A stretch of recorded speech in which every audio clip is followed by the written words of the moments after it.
And I think the real answer is Jeffrey Epstein was working on behalf of intel services, probably not American. And we have every right to ask, on whose behalf was he working? How does a guy go from being a math teacher at the Dalton School in the late 70s with no college degree to having multiple airplanes, a private island, and the largest residential house in Manhattan? Where did all the money come from? And no one has ever gotten to the bottom of that because no one has ever tried. And moreover, it's extremely obvious to anyone who watches that this guy had direct connections to a foreign government. Now, no one's allowed to say that that foreign government is Israel because we have been somehow cowed into thinking that that's naughty. There is nothing wrong with saying that. There is nothing hateful about saying that. There's nothing anti-Semitic about saying that. There's nothing even anti-Israel about saying that. I've spent my entire life pretty much in Washington, where I knew and loved a number of people, including one very close person who worked at CIA. That has never prohibited me from saying, I think the CIA has done some horrible things, murdered a bunch of people, participated in the murder of a sitting US president. It's got a whole trail of crimes.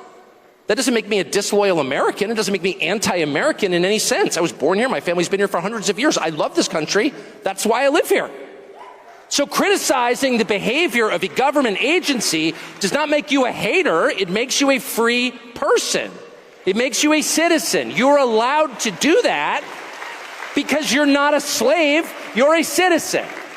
And you have a right to expect that your government will not act against your interests, and you have a right to demand that foreign governments not be allowed to act against your interests. That's not creepy. It shouldn't be forbidden.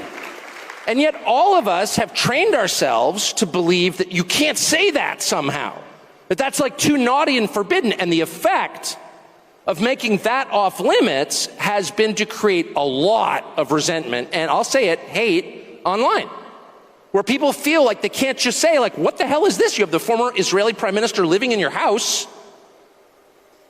You have had all this contact with the foreign government. Were you working on behalf of Mossad? Were you running a blackmail operation on behalf of foreign government? By the way, every single person in Washington, D.C. thinks that. I've never met anyone who doesn't think that. I don't know any of them that hate Israel, but no one feels they can say that. Why? And I think the longer that we play along with it, the more subterranean and creepy and hateful the conversation actually becomes.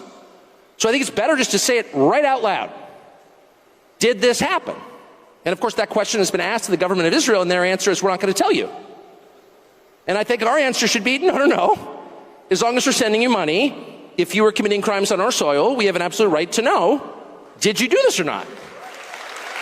And yet everybody has been so brainwashed into thinking that's somehow an expression of hate or bigotry, when it's not. It's a baseline question that every US citizen has a right to an answer on. What the hell was this?